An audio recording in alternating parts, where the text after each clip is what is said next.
Today I'll be painting a Bob Ross landscape on my phone case. I had to get a black one. It's the only one that would be here overnight. Gotta spruce it up. Doing this Bob Ross tutorial. It's gonna be easy. I'll use acrylic. And here's Leo. He's my assistant, taking a break right now, getting ready. So I'm gonna start off with yellow. I am using acrylic paint today because that's the paint that you have to use for this plastic, and I want it to dry as soon as possible so I can use it. So I'm just laying in the background color of the sky, and I added a little bit of water to my paint just because usually Bob Ross does the wet on wet technique where he uses liquid clear to make everything blend, and water in acrylic almost does the same thing as long as you work fast. After this, I'm going to mix a little bit of white and red and just gradually work my way up the landscape and make the red get more intense.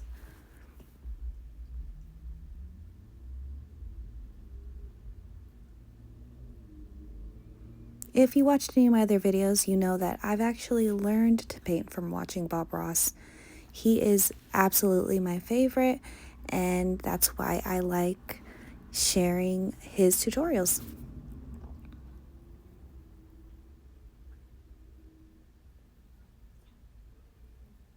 Of course, it looks very messy right now, but you have to trust the process. Once we lay in enough color, we will use another brush, clean and dry, to blend it all together and then do the clouds.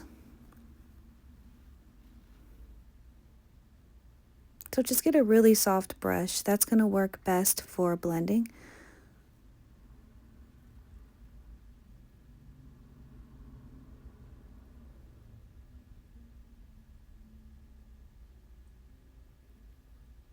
And you'll notice too, as you blend, the colors will not be as intense. So, add paint as needed. Acrylic is a different medium, so it's not going to work just like Bob Ross's video.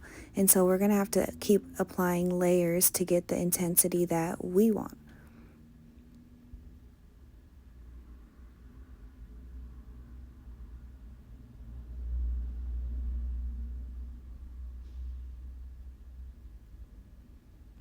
Also note that I am adding a little bit of water to my paint, at least half of the time here, just because I want to make it as blendable. And more importantly, the water, slows down the drying time, which acrylic could potentially dry in minutes, and we need to still lay in these clouds and have them blend. It's starting to look almost like the color that I want here.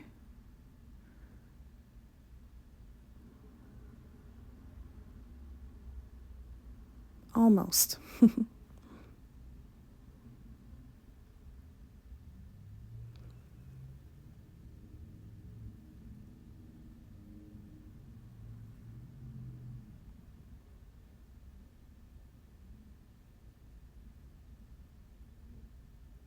Now we're ready for the clouds, and for the clouds we're going to use a fan brush, and we're just going to tap in the shape. I'm cleaning my brush in between each little cloud because the red and yellow are attaching to my brush, and we don't want that to mix with the yellow, and we don't want these two colors to mix, basically. Once we lay out the initial shape, we're going to use a blending brush. I just have this huge one, but it'll work, and we're just going to tap.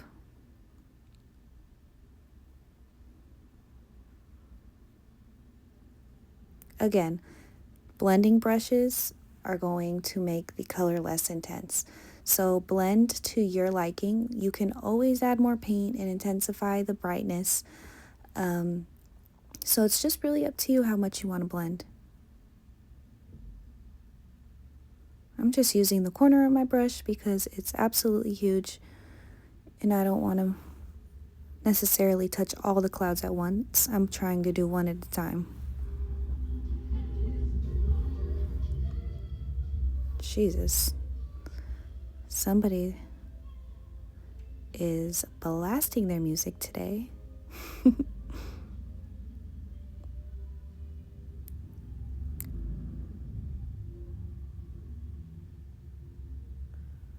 All right, so it's starting to look okay. It's kind of looking like a mess, but I'm just going to trust the process here because I know once I give it more depth that it will come together. So now I'm going to use my liner brush with a little bit of black and just making these bushes / mountains in a distance.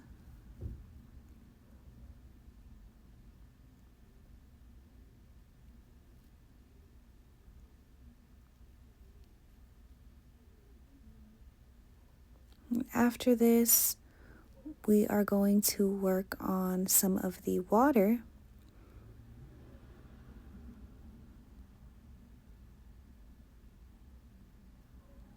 We're basically halfway done here, and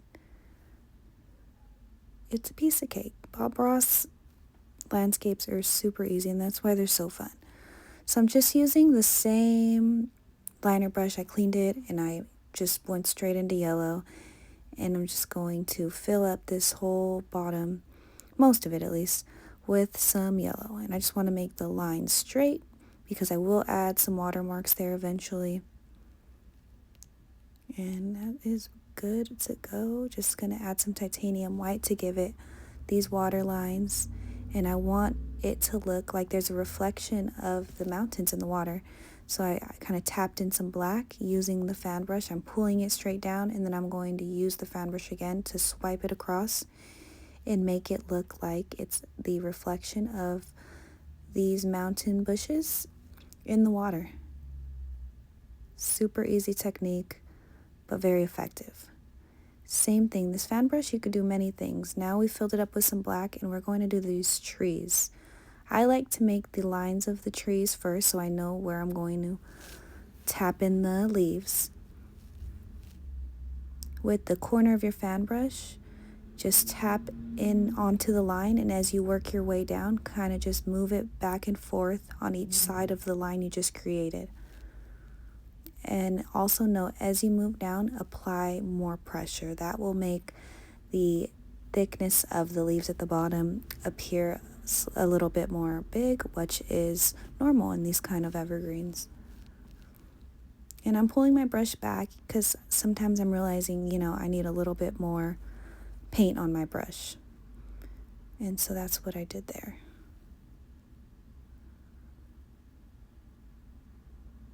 And they need some friends, as Bob Ross would say. So every tree needs a friend, just like you people, Get lonely out there in the forest. That line was wonky, but it'll be covered up with some leaves, so don't worry. You could always use a liner brush too to make these lines, probably a lot easier.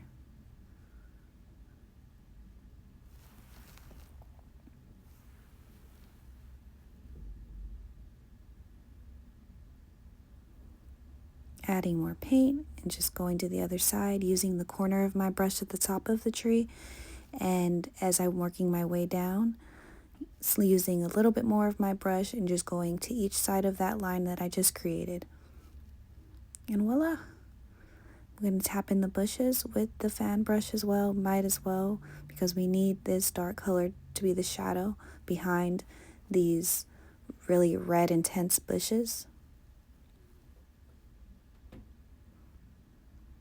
And there's some little lines in the trees kind of showing the trunk, I guess.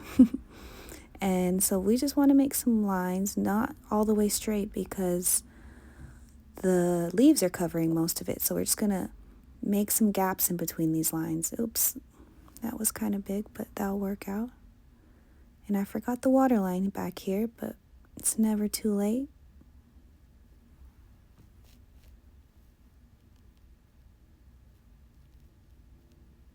Add as many or as few as you like. It's your little world.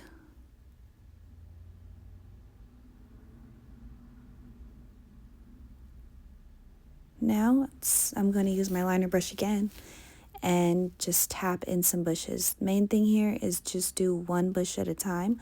Apply a lot of paint onto your little brush, and as you work your way down, from when you do each bush, just have less paint so that it looks like it gets a little bit darker at the bottom of the bush, creates a shadow.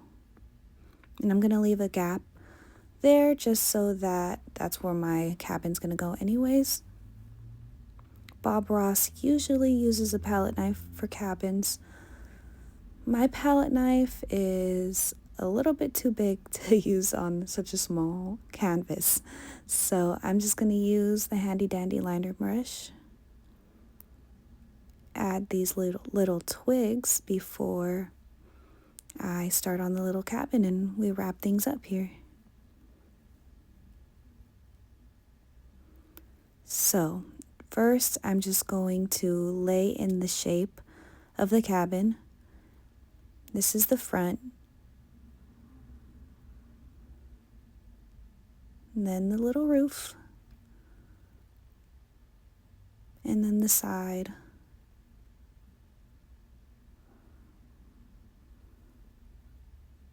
So with Bob Ross cabins, the main thing is creating a nice texture. So I'm going to add a lot of paint onto my tiny brush so that I get this kind of texture that kind of pops out of the canvas. Same with the front. So it's like a bulky amount of paint. And on the side of the cabin, you just want to make sure the color is a little bit darker than the front of the cabin, because that side isn't hitting the sun, so it has to have a little shadow. And I just went with his kind of red roof, going with the red theme we have going on in this landscape. I just really needed to brighten up this phone case and, give it a pop.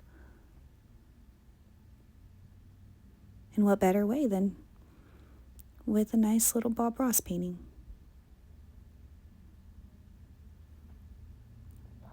Adding a lot more of this red paint because I'm trying to give it a texture. This is an old cabin. You could see some of the little roofing, whatever it's called.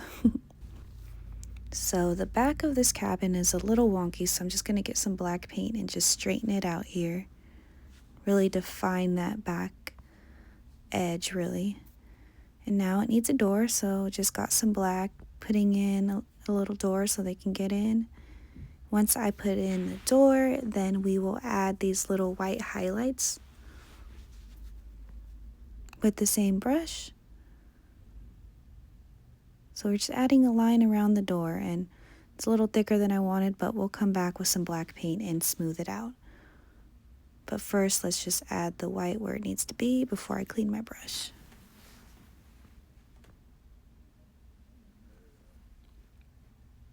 And that just gives these edges, really defines the dimensions of the cabin. It's such a tiny cabin, but so cute.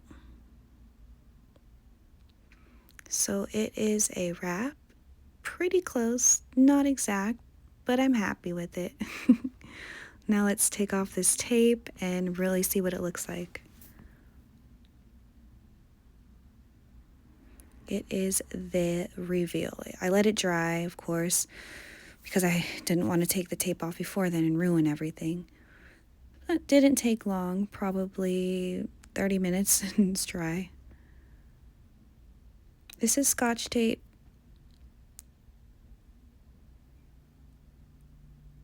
Nice.